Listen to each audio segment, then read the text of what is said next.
장기요양기관 평가, 재가급여 평가 매뉴얼에 의해 장기요양기관 평가 기호 및 일반사항. 안녕하세요, 사회복지사님. 요양평가부의 나 과장입니다. 안녕하세요, 과장님.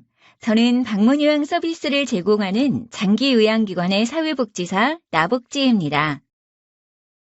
저희 기관은 개원한 지 오래되지 않았고 저도 경험이 없어 장기요양기관 평가 준비가 쉽지 않네요. 그래서 공단 직원분의 도움을 구하고자 이렇게 찾아왔습니다. 평가 준비가 쉽지 않아 도움이 필요하시군요. 어떤 부분이 어려우셨나요? 장기요양보험 홈페이지에 게시되어 있는 평가 매뉴얼을 내려받아 참고하고 있는데 실제 업무에 적용하다 보니 궁금한 점이 생기더라고요. 평가 사항이 매뉴얼에 상세히 명시되어 있긴 하지만 처음 평가를 준비하는 기관이라면 그러실 수 있어요. 궁금하신 점들 하나씩 같이 풀어가 볼까요? 그러면 정말 도움이 될 것 같아요. 그럼 기관 평가의 개요와 매뉴얼, 지표에 관해 차근차근 함께 살펴보겠습니다. 이번 시간에 다룰 학습 목표와 학습 내용을 확인해 보세요.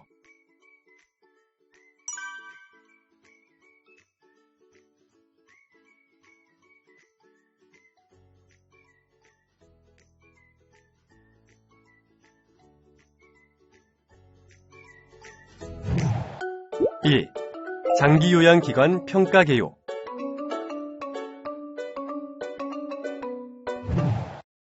본격적인 학습에 앞서 평가 제도에 대한 개괄적인 소개부터 해보겠습니다. 먼저 장기요양기관 평가란 노인 장기요양보험법과 장기요양기관 평가 방법 등에 관한 고시 등의 법적 근거를 바탕으로 국민건강보험공단이 장기요양급여의 제공 기준, 절차, 방법 등에 따라 적절하게 급여가 제공되었는지를 평가하는 제도입니다. 또한 평가 결과를 공개하여 수급자의 알 권리를 충족하고 수급자의 장기요양기관 선택권을 확대하며 노후의 삶의 질 향상에 기여하고 있죠. 여기서 노후의 삶의 질 향상이라는 궁극적인 목적 달성을 위해서는 평가의 방향을 제시해주는 매뉴얼과 평가 지표가 중요한 역할을 수행하는데요. 나침반과 같은 역할이 잘 작동하기 위해서는 그 내용을 잘 이해하는 것이 필요하겠죠? 그래서 마련한 본학습 콘텐츠, 장기요양기관 평가, 재가급여 평가 매뉴얼에 의해서 같이 하나씩 살펴보도록 해요. 2. 매뉴얼 및 평가 지표.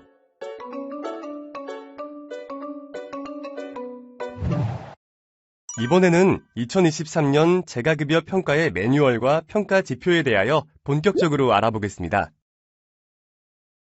방문요양, 방문목욕, 방문간호, 복지용구, 주야간보호, 단기보호 6개의 급여 종류별로 구성되어 있고 그 안에서 각각 기관 운영, 환경 및 안전, 수급자 권리 보장, 급여 제공 과정, 급여 제공 결과 5개 대분류 영역으로 구분됩니다.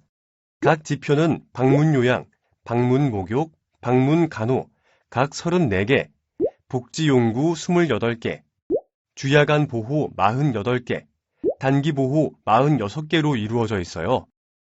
그런데 급여 종류가 달라도 서로 공통되는 지표들이 있는데요. 이렇게 방문요양, 방문목욕, 방문간호, 복지용구, 주야간 보호, 단기 보호 6개의 모든 급여 종류에서 공통되는 지표들을 다음 2차시부터 5차시까지 학습하겠습니다.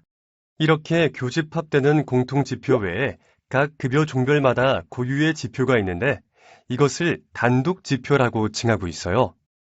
특히 복지용구 같은 경우는 지표 28개 중 17개가 단독지표로 이루어져 있는데 복지용구를 포함한 4개 종별 단독지표에 관해서는 6차 시에 나머지 주야간 보호, 단기 보호는 7, 8차 시에 함께 살펴보겠습니다. 함께 학습에 들어가기 전에 저희 장기요양보험 홈페이지에 대하여 잠시 소개드리겠습니다. 알림 자료실 메뉴 탭에는 장기요양기관 평가 메뉴가 별도로 있는데요. 이곳 공지사항에 평가와 관련한 공지사항이 게시됩니다. 그리고 평가 매뉴얼 및 Q&A로 들어가면 저희가 이번 학습에서 다룰 2023년 재가급여 평가 매뉴얼은 물론이고 다빈도 Q&A와 같은 자료들이 게시되어 있어서 참고하시면 평소 평가 관련 준비하실 때 많은 도움이 되실 거예요.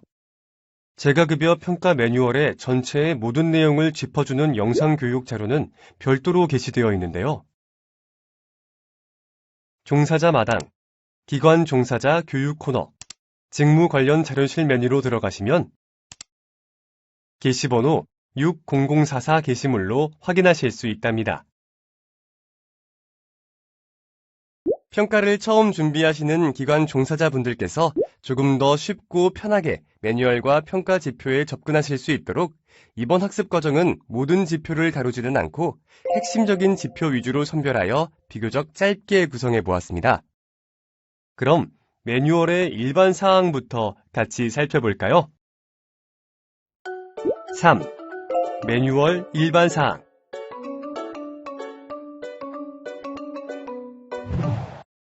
일반 사항은 개요, 구성, 평가 방법, 장기요양기관 협조사항, 점수 산출 방법, 용어 설명 등 평가 지표에 들어가기에 앞서 매뉴얼과 평가에 관한 전반적인 사항을 기술한 것이에요. 그럼 좀 더 자세한 내용을 확인해 볼까요? 매뉴얼을 보다가 궁금한 게 있었는데 질문 먼저 할게요. 여기 보면 해당 급여 직원이라는 표현이 있는데 정확히 어떤 의미인지 알고 싶어요. 그러셨군요. 해당 급여 직원과 같은 용어의 정의는 일반 사항의 9, 용어 설명에서 확인할 수 있는데요. 같이 한번 보실까요? 여기 가, 평가 대상에 함께 서술된 것이 보이시죠?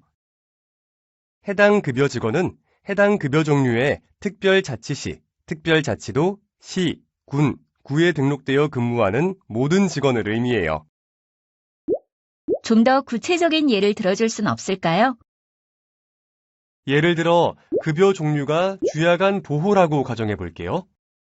그러면 주야간 보호에 등록되어 근무하고 있는 모든 직원, 즉 요양보호사, 사회복지사, 간호사, 운전원 등이 모두 해당된다고 생각하시면 됩니다. 아, 그렇군요. 앞으로 매뉴얼에서 헷갈리는 단어가 생기면 용어 설명을 참고하면 되겠군요. 또 하나 궁금한 게 있는데요. 매뉴얼을 보다 보면 회계연도 기준으로 서술되어 있는 부분이 많이 있는데요. 저는 이 부분이 항상 헷갈리더라고요. 이건 의외로 가장 많은 질문이 들어오는 부분인데요. 연 1회 이상을 회계연도 기준으로 수행한다면 회계연도는 해당 연도의 1월 1일부터 12월 31일까지를 의미하므로 해당 기간 안에 1회 이상을 충족하면 된다는 뜻이에요. 아, 회계연도의 의미를 이제 정확히 이해했어요. 말씀하신 그 기간 중에 연 1회 이상을 충족하면 되는 것이군요. 이제 헷갈릴 일은 없겠어요. 일반 사항에 대해 질문 하나를 더 할게요. 일반 사항에 보면 평가 기준이 변경되는 경우에 새로운 평가 기준은 공고월의 다음 달부터 적용한다는 부분이 있던데 이건 혹시 어떤 내용인가요? 2023년 재가급여 평가 매뉴얼에서 신설 또는 변경되는 평가 기준은 평가 계획 공고 월 다음 달, 즉 2023년 1월부터 적용한다는 내용이에요. 따라서 2023년에서 2024년 재가급여 평가 대상 기간 모두 신설 또는 변경되는 평가 기준은 2023년 1월부터 적용된다고 할 수 있답니다. 오늘 평가 전반과 매뉴얼 일반 사항에 대해서 함께 알아가 보는 시간을 가졌는데 어떠셨어요? 평가 준비가 처음이다 보니 막막했는데 큰 도움이 된 것 같아요. 다행이네요. 그럼 이제 다음 시간부터는 본격적으로 지표에 대해 차례대로 알아가 볼까요? 좋아요. 학습한 내용을 다시 한번 정리해 볼까요?